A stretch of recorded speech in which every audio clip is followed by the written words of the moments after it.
goodness y'all have Brian Moore to center you in the Bible. Because you have me, to tell stories. And to my brother David, if I was sitting up here, I would have helped you a lot. I need to get the facts out of the way, lest anybody wonder. This is my story. After being treated for breast cancer 7 years ago and believing I had fought it off, I was diagnosed with metastatic breast cancer last December.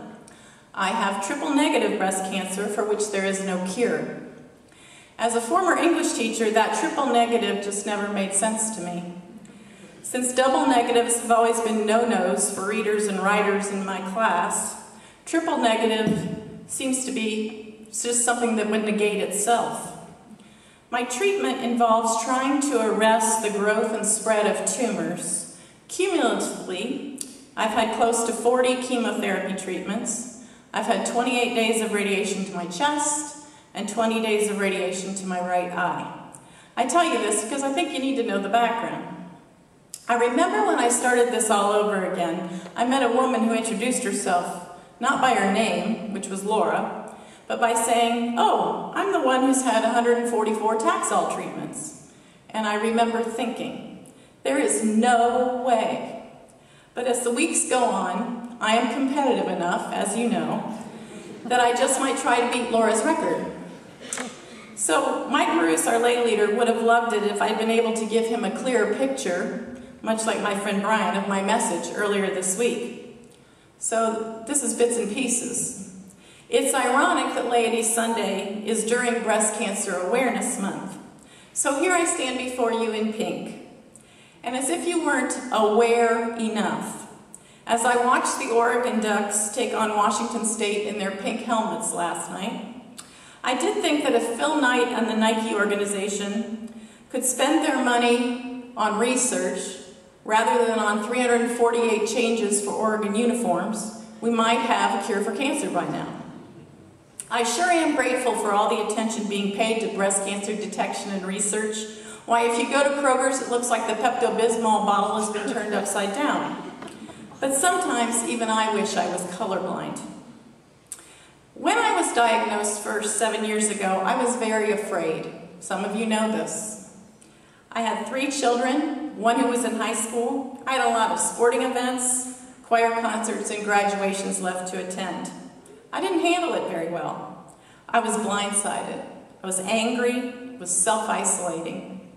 I grew sick and tired of being sick and tired, and I still withdrew. It took me about a year to decide that I could stay holed up for the rest of my life, or I could choose to start living again. I eventually chose the latter. So you jump ahead 7 years. Eric's and my daughter, Margot, our oldest, was her wedding day, one of the greatest days of our lives. I noticed I couldn't see what was happening at the altar. For vanity's sake, I'd put in contacts. Some woman had come over from Dallas and made me up to look like a Dallas, Texas movie star.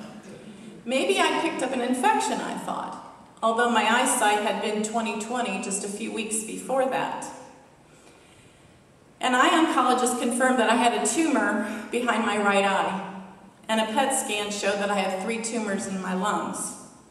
Those pesky cancer cells had escaped, and now they were looking for other places to migrate. This would start my chemo for life regimen, which many of you know who read my journal I call Taxol Tuesdays, 3 weeks every month. But the funniest thing happened on the way to a pretty devastating diagnosis. I wasn't afraid anymore. I didn't cry much, or shut the door, or curl up in a ball. And I didn't spend much time looking back, second-guessing, and I didn't spend much time jumping ahead. In the years between my first diagnoses and my final one, God had granted me the peace that passes all understanding, allowing me to face my days with more joy and empathy and a desire to serve.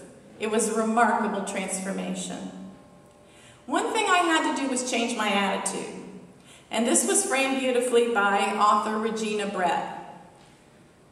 No longer did I have to have chemo, but I got to have chemo. I didn't have to get up on Tuesdays and have chemo, but I got to go have chemo. You can frame this anyway. We don't have to go to church. We get to go to church. We don't have to go to our jobs or have to go to our family reunions. We get to go to them to rejoice and learn and live them. And so that was the decision I made. I'm going to take every part of this cancer diagnosis and turn it into a positive. I get to go to the Spielman Center and crack jokes with my chemo nurses and find women in treatment to talk to who may need support or laugh. I get to raise money so that other folks and their children won't have to fear cancer one day. Next week, I get to talk to med students who want to know how to deliver a difficult diagnosis. That's a gift. When I shaved my head this second time, Eric said, "Do you know you have a big scar on the back of your overly large head?"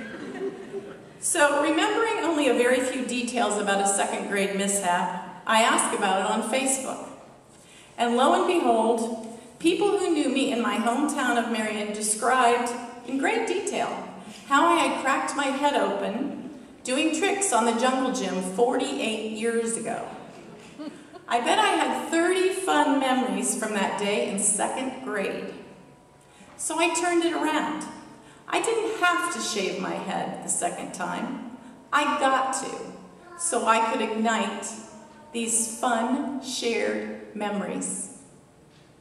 I like this other idea too.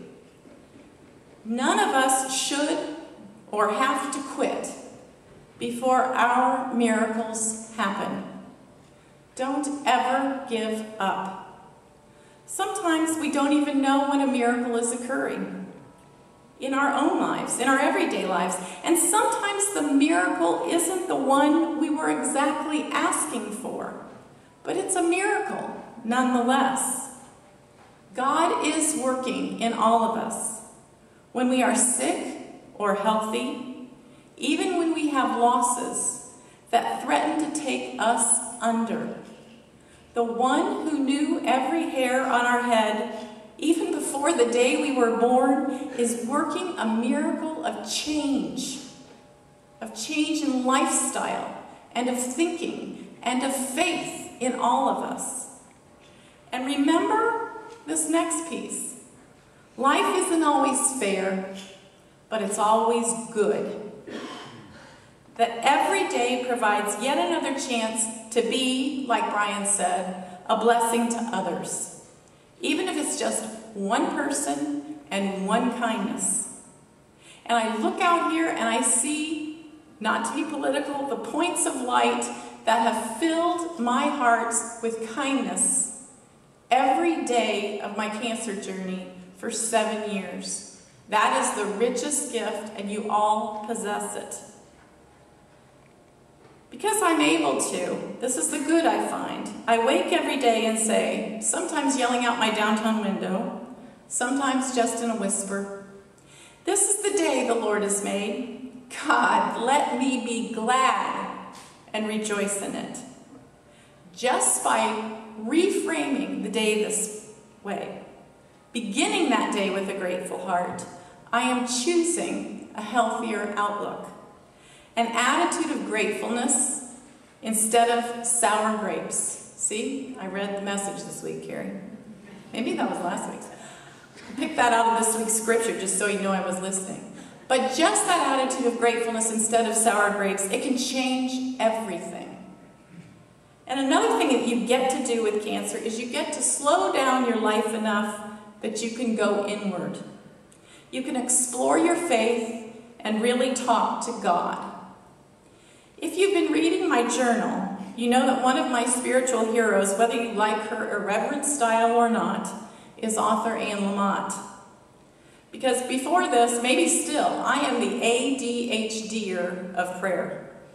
My prayers used to go like this: "Dear God, help me to be a better wife and mother.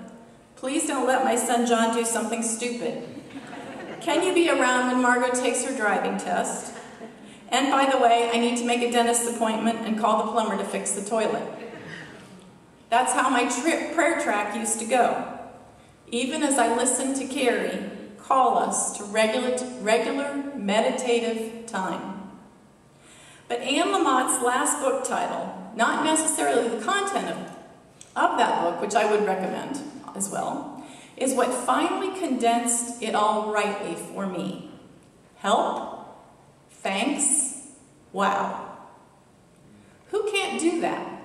Just 3 simple words to guide your prayer life. Help. List all the people in your prayer life that need that help. Thanks. Every day. Every darn day. There are so many things to be thankful for. And wow. What do you see in your life that shows you those examples of courage and insight and learning that make you go, wow, I am so lucky to be alive. And last, but not least, I wear this talisman. Shirley Priest has her on. Some of you have it. It cost me all of $2. It's a $2 bracelet. It's not like I picked it up with any precision. I used to have an old Spielman one, and it broke. And I was karmically worried that I couldn't make it through the day without it.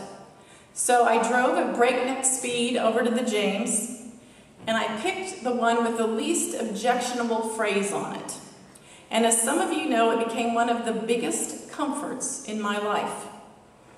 Because what I have learned in this odyssey, what others of you have learned in this odyssey, is that clearly no one fights alone. That's what it says.